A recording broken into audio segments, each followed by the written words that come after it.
I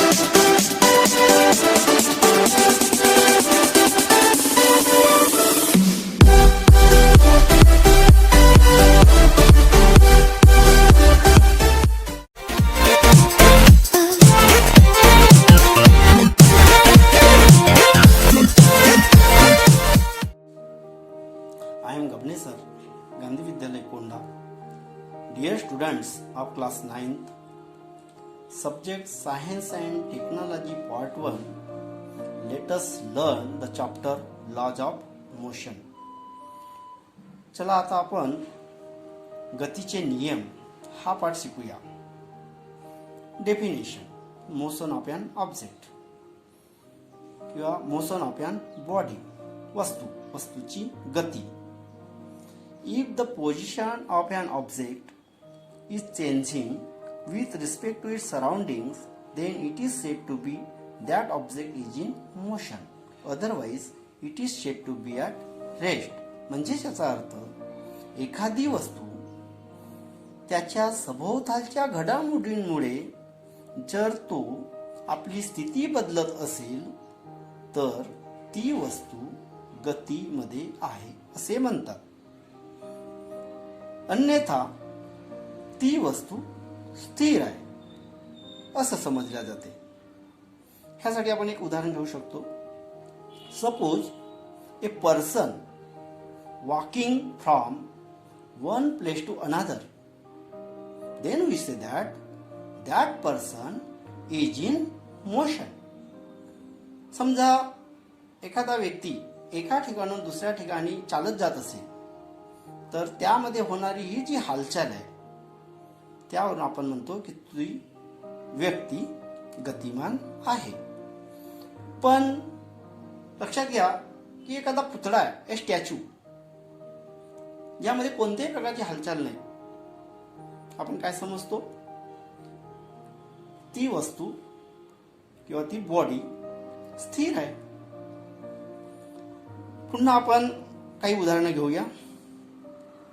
movement of an ceiling fan, आपल्या घरी फिरणारं जे सिलिंग फॅन आहे. दुसरं, a fish swimming in water, पाण्यामध्ये पोहत असणारं मासं. तिसरं एक्झाम्पल घेऊ, a rocket launch from the ground, एखादं रॉकेट जमिनीकडून आकाशाकडे झेप घेत असेल तर हे सगळे उदाहरणे बॉडी इन मोशन ची आहे. नंतरची डेफिनेशन पाहू. डिस्टन्स, अंतर. Distance is the length of actual path travelled by an object in motion while going from one point to another. म्हणजेच एखादी गतिमान वस्तू एका ठिकाणून दुसऱ्या ठिकाणावर जाताना त्याने कापलेले खरोखर रस्त्याची लांबी म्हणजेच डिस्टन्स, अंतर होय.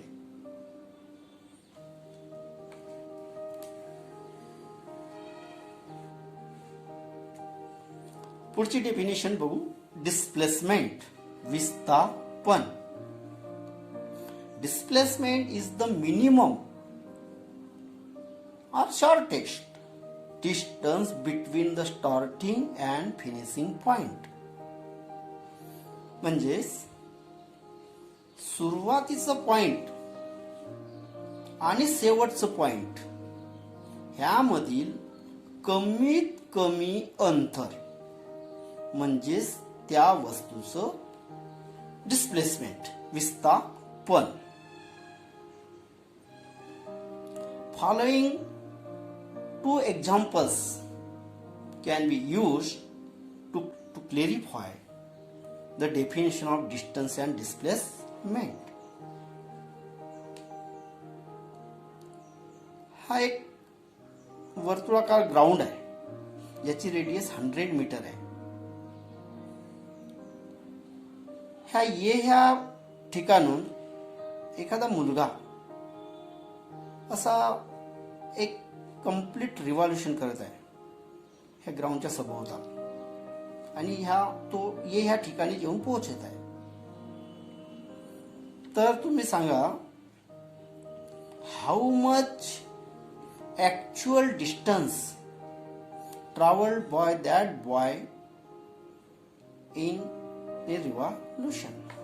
कसं काढता येईल डिस्टन्स ट्रॅव्हलिंग, कसं काढता येईल आपल्याला? हा सर्क्युलर पॉथ आहे, म्हणजे सरकमफरन्स, म्हणजे त्याने कापलेले अंतर हे त्या सर्कलच्या सरकमफरन्स एवढं असेल, म्हणजेच 2πr. फॉर्म्युला 2 × 3.14 × रेडियस 100 म्हणजेच 628 metre. What is the displacement of the body? 0. Displacement of boy is 0. कारण स्टार्टिंग पॉइंट आणि फिनिशिंग पॉइंट यामधील डिस्टन्स किती राहील? 0. म्हणून displacement 0. Second example. Suppose a car starting to travel from point P and goes to the point Q. Immediately that car return back to the point P and length of path is 360 meter. How much total distance traveled by that car?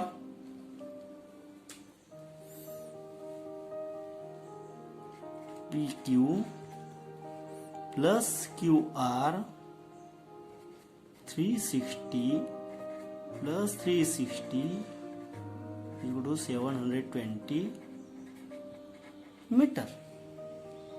But displacement of car is 0. त्या कारचं विस्थापन हे 0 असेल, कारण ती car P ह्या पॉईंटवरून त्याची travelling सुरू करत आहे आणि पुन्हा P ह्या पॉईंटवरच ते त्याचं समाप्त करत आहे, म्हणजे स्टार्टेड डिस्टन्स 0.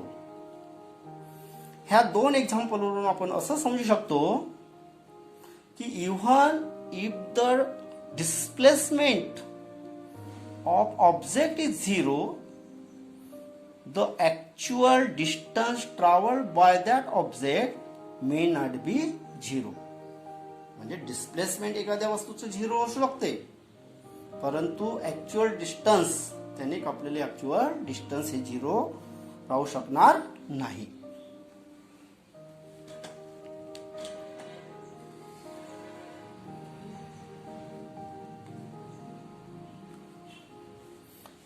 ह्यानंतर units, SI unit and CGS unit. We know that there are two methods. SI units and CGS unit for both the quantity, distance and displacement are same. SI unit for distance and displacement is meter and CGS units for distance and displacement is centimeter, in short cm. Now homework. In which of the following examples can you sense motion? याच्यासाठी 3 उदाहरणे घेतलेली आहेत. पहिलं, the flight of a bird, a stationary train lives flying through the air, a stone lying on the hill. म्हणजे उडणारे पक्षी, थांबलेली train, हवेद्वारे उडणारे पान किंवा एखाद्या टेकडीवर पडलेलं दगड.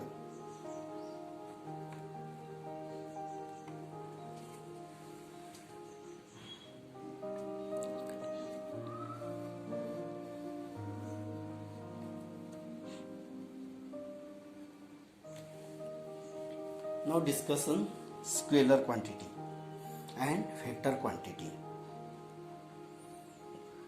A physical quantity which has magnitude only it is called scalar quantity. म्हणजेच काय, एखादी भौतिक राशी तिला जर फक्त मॅग्निट्यूड असेल तर तिला स्केलर क्वांटिटी म्हणतात. For example distance has only magnitude. It does not having the direction. Therefore, distance is the scalar quantity. Next, vector quantity.